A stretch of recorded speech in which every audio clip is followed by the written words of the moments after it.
Hello guys, welcome back to இன்றைக்கி இந்த வீடியோவில் என்ன பார்க்க போகிறேன்னா, என் ஃப்ரெண்டு ஒருத்தர் இருக்கான், ஒரு லூசு பையன். அவன் வந்து என்னென்னா ஐஐடி படிக்கான். ஸோ அந்த இதில் ஒரு 50 ப்ராக்டிக்கல் பக்கம் கொடுத்துருக்காங்க. அந்த 50 ப்ராக்டிக்கல் உட்காந்து எழுதணும். நான் இப்போ நைட்டை சரி எழுதுவோமா வேண்டாமான்னு நினச்சேன். சரி எழுதுவோம், நம்ம பையன் தான் அப்படின்னு சொல்லிட்டு எழுதலான் இருக்கேன். 50 ப்ராக்டிக்கலும் ஒன்று எழுதலாம், 2 எழுதலாம். 50 ப்ராக்டிக்கல் 50 பக்கம் கிட்டத்தட்ட ஒரு ப்ராக்டிக்கலு 2 பக்கம் வரும். 50 ப்ராக்டிக்கல் 102 பக்கத்துக்கிட்ட வந்துச்சு. ஸோ ஒரு 22 பக்கம் முடிச்சுட்டேன். இன்னும் இருக்குது முடிக்கணும். அவனுக்கு எழுதுவோமா வேண்டாமா, இல்லை படுத்து தூங்கிடுவோமான்னு பார்க்கேன். ஏன்னா கண் வேறு நைட்டு இது பண்ணிகிட்ருக்கேன். ஸோ நைட்டானாலே கண் எரியும். ஸோ நைட்டு தான் டயர் இருக்குது. எனக்கு இன்னும் ஒரு வாரத்தை ஸ்கூல் திறக்க போகிறாங்க. ஸோ அதுக்கு வேறு நான் போய் பார்க்கணும். இவனுக்கு எழுதி கொடுக்கணும். இன்னும் 2 நாளில் முடிக்கணும்னா. ஒரு வாரம் இருக்குன்னா இருந்தாலும் சீக்கிரம் முடிச்சு கொடுத்தா நம்மளுக்கு வேலை மிச்சமாகும்ல. ஸோ அதனால் அதுக்கு வேகமாக முடிக்கணும் அப்படின்னு சொல்லிட்டு ஒரு விளாக் பண்ணி பண்ணலான்னு நினச்சேன். ஸோ எழுதும்போது விளாக் பண்ண முடியாது. ஸோ அதனால் முதல்ல இன்ஃபார்ம் பண்ணிகிட்டே பண்ணுறேன். ஸோ ரொம்ப கம்பல் பண்ணலாம்.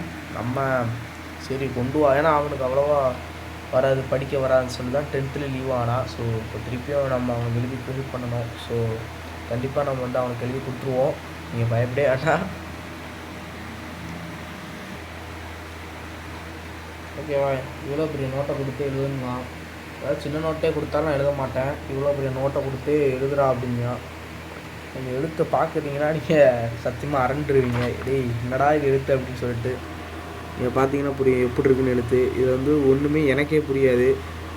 ஆனால் அது கேட்டால் சொன்னேன், ஏய் என் எழுத்து ஒரு அப்படி இப்படி தாண்டா இருக்கும், பரவாயில்ல அப்படின்னு.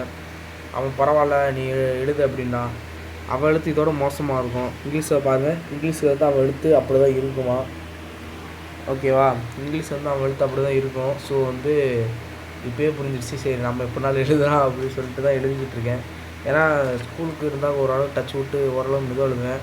50 ப்ராக்டிக்கலிங்கும் சொல்லிட்டு விறுவிறுன்னு எழுதணும். ஸோ கொஞ்சம் எழுத்து அப்படி இப்படி தான் போகும். ஸோ அதை அவன் அட்ஜஸ்ட் பண்ணிக்கிட்டு தான் ஆகணும். ஏன்னா இப்போ மொத்த ப்ராக்டிக்கல் எழுதுகிறோம் அப்படின்னா பிரச்சனை கிடையாது. ஒரு 2-3 ப்ராக்டிக்கல் எழுதுனா அழகாக எழுதலாம், கொஞ்சம் நிறுத்தி நிதானமாக எழுதலாம்.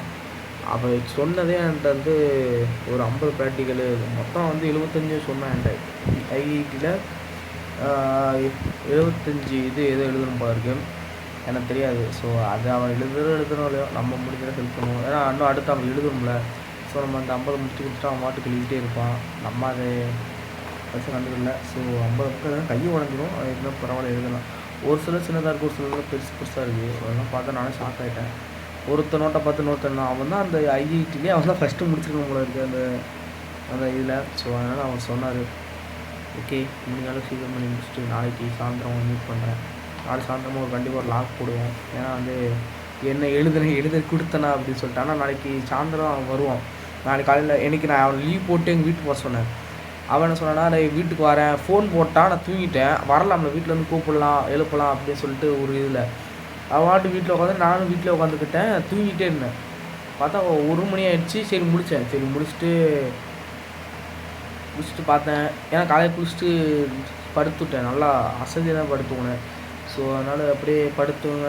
ஒரு 4 மணி 5 மணி போல் கால் பண்ணி, ஏய் என்னடா நீ எழுதிட்டியா அப்படின்னு சொல்லி கேட்டான். ஏய் ஆமாண்ணா நீ எழுத சொன்ன மறந்துட்டேன் அப்படி சொன்னேன். ஸோ அதுக்கப்புறம் இப்போ எழுதிக்கிட்டு இருக்கேன் கொஞ்சம் கொஞ்சமாக. நான் நாளைக்கு சாயந்தரத்துக்குள்ளே முடிச்சு கொடுத்துட்டேன்னா ஒரு வீடியோ போட்டுருவேன். கண்டிப்பாக ஒரு வீடியோ வரும். ஏன்னா எனக்கு கான்ஃபிடென்ட்டு, எனக்கு யாராவது ஒரு வேலை கொடுத்துட்டா அந்த வேலையை முடிக்காமல் தூங்கவே மாட்டேன். ஸோ அதனால் முடிச்சு கொடுத்தா தூங்குவேன்.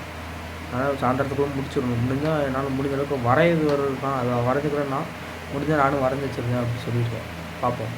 ஓகே கண்டிப்பாக நாளைக்கு சாயந்தரம் ஒரு விளாக் வரும். நாளைக்கு நைட்டுனால ஒரு விளாக் வந்துடும். ஸோ எப்படியும் பார்ப்போம். ஓகே உங்களோட இந்த மாதிரி பாய், டாடா, see you.